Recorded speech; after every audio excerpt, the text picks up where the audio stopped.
आज आपण खेड तालुका कोरेगाव या ठिकाणी एका गव्हाच्या प्लॉटवर आलो.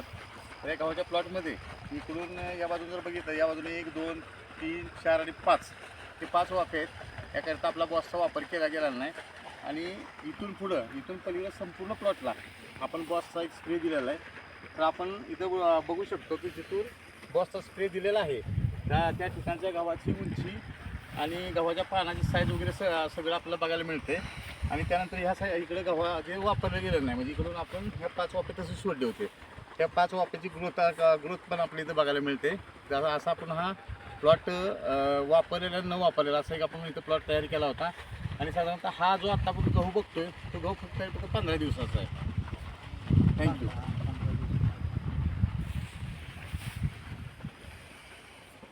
ही तिसरंच पाणी 15 दिवस झाली. इथे करा नुसता पॉज करा आणि 3 नंबरची वापरत पॉज करून घ्या. 3 नंबरची वापरत बस.